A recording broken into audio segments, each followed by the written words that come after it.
मौका तो खुशी का था। छोटे छोटे प्यारे प्यारे बच्चे कोई भावुक गाना भी नहीं गा रहे थे, गीत गाते हुए जन्मदिन की बधाई दे रहे थे।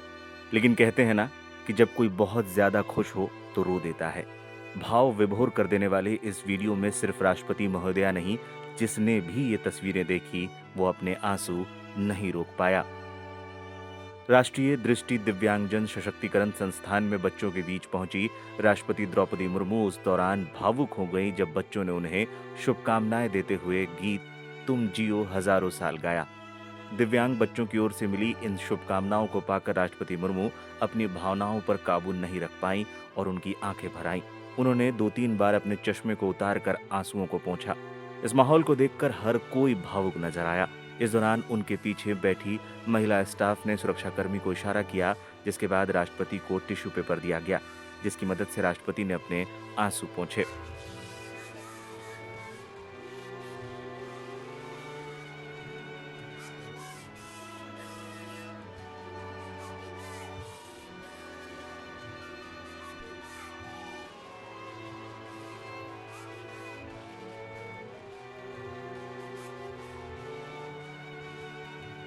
देश की राष्ट्रपति द्रौपदी मुर्मू शुक्रवार को अपने जन्मदिन पर उत्तराखंड के देहरादून में दिव्यांग बच्चों के बीच पहुंची थी। इस दौरान जब बच्चों ने उनके लिए गीत गाया तो राष्ट्रपति भावुक हो गई थी। इस दौरान राष्ट्रपति ने अपने संबोधन में कहा कि किसी देश या समाज की प्रगति का आकलन इस बात से लगाया जाता है कि उस समाज में लोग दिव्यांगजनों के साथ कैसा व्यवहार करते हैं। कार्यक्रम के बाद डीडी ने बच्चों से भी बात की, जिसमें बच्चों ने बताया कि वो बहुत खुश थे राष्ट्रपति के सामने गीत प्रस्तुत करके। इस दौरान कई दिल को छू लेने वाले कमेंट्स भी आए। Aim right, achieve big. At KR Mangalam University, we provide you the platform to turn your dreams into reality. At KR Mangalam University. Shipra Mickey ने लिखा, प्यारे बच्चे, आप वो सब पाएं जो आपकी इच्छा हो। आपकी मासूमियत देखकर आंखों में आंसू आ गए। ब्रजा बापून ने लिखा, गॉड ब्लेस बच्चों, हमेशा आगे बढ़ते रहो, देश का नाम रोशन करो। स्टबन कैप्टन ने लिखा, बहुत प्यारे बच्चे, ईश्वर तुम्हारी सारी समस्याएं हल करे। अनवेकर रोहित नाम की यूजर ने लिखा, बच्चों आप होनहार हो, खूब तरक्की करो, ईश्वर आपको बुलंदियों तक पहुंचाए, ऐसी मेरी प्रार्थना है। इसके अलावा पूरे कमेंट बॉक्स में हार्ट की तस्वीरें भरी हुई थी। बताते चले, कार्यक्रम को संबोधित करते हुए राष्ट्रपति ने कहा कि हमारी संस्कृति और सभ्यता में मानवीय करुणा और प्रेम के भाव हमेशा से शामिल रहे हैं। सुगम्य भारत अभियान के माध्यम से एक सुलभ भौतिक वातावरण, परिवहन, सूचना और संचार परिस्थितिकी तंत्र विकसित करने पर जोर देता है। सरकार दिव्यांगजनों के सशक्तिकरण और समान भागीदारी के लिए प्रयासरत है। राष्ट्रपति ने कहा, आज का युग विज्ञान और प्रौद्योगिकी का युग है। उन्नत प्रौद्योगिकी की सहायता से दिव्यांगजन भी मुख्य धारा में अपना योगदान दे सकते हैं। किसी देश या समाज की प्रगति का अनुमान इस बात से लगाया जा सकता है कि उस समाज के लोगों द्वारा दिव्यांगजनों के साथ कैसा व्यवहार किया जाता है। भारत का इतिहास संवेदनशीलता एवं समावेशिता के प्रेरक प्रसंगों से भरा पड़ा है।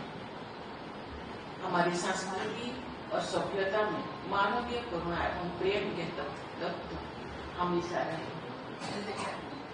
राष्ट्रीय शिक्षा नीति 2020 में दिव्यांग बच्चों को अन्य बच्चों के समान अच्छी शिक्षा के अवसर प्रदान करने का प्रावधान है।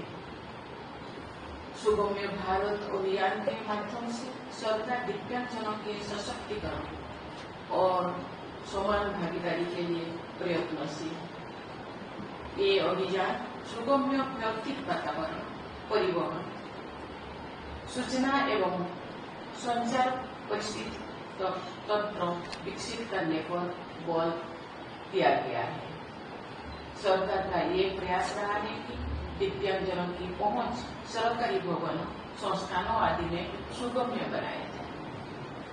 राष्ट्रपति भवन द्वारा भी दिव्यांगजनों के हित में अनेक कदम उठाया जा रहा है। उनको ये जानकर प्रशंसा होती है कि राष्ट्रपति भवन परिसर में एक ऐसा कैफे है जिसे दिव्यांग बच्चे चलाते हैं। इसी वर्ष मार्च महीने में दिव्यांगजनों की प्रतिभा, उपलब्धियों और आकांक्षाओं का उत्सव मनाने के लिए राष्ट्रपति भवन के अमृत उद्यान में पर्पल फेस्ट का आयोजन किया गया था। उस आयोजन का उद्देश्य विभिन्न विकलांगता और लोगों के जीवन पर पड़ने वाले उनके प्रभाव के बारे में जागरूक कराना था। साथ ही दिव्यांगजनों को समझने, उन्हें स्वीकार करने तथा समाज में समावेश को बढ़ावा देना भी एक उद्देश्य था। मेरा मानना है कि दिव्यांगजनों के जीवन के हर क्षेत्र में प्रोत्साहित करने के प्रयास समाज द्वारा अवश्य किए जाने चाहिए। आज का युग विज्ञान और तकनीकी का युग है। उन्नत तकनीकी की सहायता से दिव्यांगजन भी मुख्य धारा में अपने योगदान देने में सक्षम हो सकते हैं। मुझे ये जानकर प्रसन्नता हुई है कि इस संस्करण द्वारा समावेशी शिक्षा प्रणाली एवं नवीनतम तकनीकी संसाधनों के माध्यम से विद्यार्थियों के सर्वांगीण विकास पर विशेष बल दिया जा रहा है। शिक्षा सशक्तिकरण का एक शक्तिशाली माध्यम है।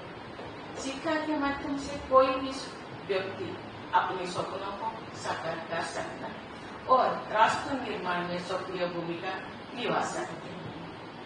मुझे ये जानकर बहुत खुशी हो रही है कि इस संस्थान के आदर्श विद्यालय के विद्यार्थी कंप्यूटर, गणित, विज्ञान, संगीत, नृत्य एवं खेलकूद जैसे विभिन्न क्षेत्रों में उल्लेखनीय प्रतिभा का प्रदर्शन कर रहे हैं।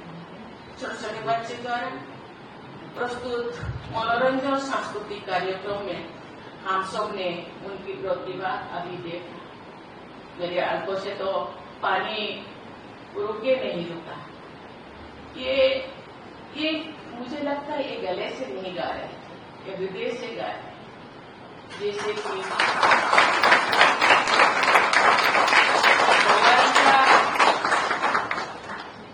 खुद सरस्वती उनके गले में बैठी है और वो गा रही है। कहा जाता है भगवान किसी के अंग शरीर में कौन कर देते हैं तो एक ऐसे अंग, ऐसे सेंस भर देते हैं कि दूसरे से अलग होता है, उसको एक अलग बना देते हैं, अनन्य बना देते हैं।